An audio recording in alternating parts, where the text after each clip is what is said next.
അപ്പോൾ ഇന്ന് ഞാനൊരു കൊച്ചു കഥ പറഞ്ഞ് തുടങ്ങാം. ഞാൻ ക്രോഷ്യ തുടങ്ങിയത് ഒരു ഹോബിയായിട്ടാണ്, പക്ഷെ ഇന്നതെൻ്റെ ജീവിതത്തിലൊരു ഭാഗമായി മാറി.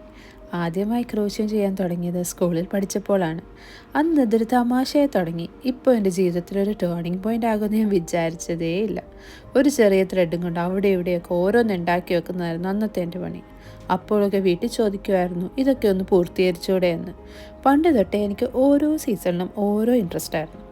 ഇന്നൊന്ന് ചെയ്താൽ നാളെ മറ്റൊന്ന് കണ്ടാൽ അതിൻ്റെ പുറകെ പോവും.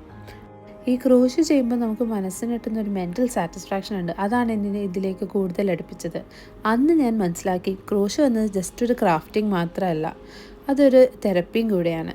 ഇന്ന് ഞാൻ ക്രോഷ്യ ചെയ്യുന്നത് എൻ്റെ സന്തോഷത്തിന് മാത്രമല്ല, നിങ്ങൾക്കും ഷെയർ ചെയ്യാനാണ്. ഓരോ വീഡിയോയും ഒരു ചെറിയ ഇൻസ്പിറേഷൻ സ്റ്റോറി ആക്കാനാണ് ഞാൻ ശ്രമിക്കുന്നത്. എല്ലാവർക്കും ഒരു ക്രിയേറ്റീവ് സൈഡ് ഉണ്ടെന്ന് വിശ്വസിക്കുന്ന ഒരാളാണ് ഞാൻ. ചിലപ്പോൾ ചിലവർക്ക് അത് വരക്കാനായിരിക്കാം, പാചകം ചെയ്യാനായിരിക്കാം, അല്ലെങ്കിൽ മറ്റെന്തെങ്കിലുമായിരിക്കാം. ചെറുതാണെങ്കിലും വലുതാണെങ്കിലും ഏറ്റവും മുഖ്യം അത് തിരിച്ചറിയുക, തുടങ്ങുക, മുന്നേറുക എന്നത് തന്നെയാണ്. ലൈഫ് എന്ന് പറയുന്നത് എൻജോയ് ചെയ്യാനുള്ളതാണ്. ഇഷ്ടമുള്ള എല്ലാ കാര്യങ്ങളും ചെയ്യുക. തിരക്ക് പിടിച്ച ഈ ലോകത്ത് മനസ്സിന് കൊടുക്കാൻ പറ്റുന്ന ഏറ്റവും വലിയ ഗിഫ്റ്റാണ് opening up your creative side. നമ്മളെല്ലാവരെയും ക്രിയേറ്റിവിറ്റി ഒന്ന് പുറത്തേക്ക് കൊണ്ടുവരിക. ഒരുപാട് നാളത്തെ എൻ്റെ ആഗ്രഹമായിരുന്നു ഇപ്പോൾ ഞാൻ ഈ ചെയ്തുകൊണ്ടിരിക്കുന്നത്. എനിക്ക് ഒരുപാട് സന്തോഷവും മനസ്സിനൊരു എന്താ പറയുക, അത്രയധികം ഞാൻ സന്തോഷത്തോടെയാണ് ഞാൻ ഓരോ ഡോളായാലും ഒരു ചെറിയ വർക്കാണെങ്കിലും ഞാൻ ചെയ്തുകൊണ്ടിരിക്കുന്നത്. എൻ്റെ ഒരു ഹാപ്പി ആൻഡ് കംഫർട്ട് സ്പേസ് ആണിത്. അപ്പോൾ നിങ്ങളുടെ എന്തൊക്കെയാണെന്നുള്ളത് കമൻറ്റ് വഴി എന്നെ അറിയിക്കുക.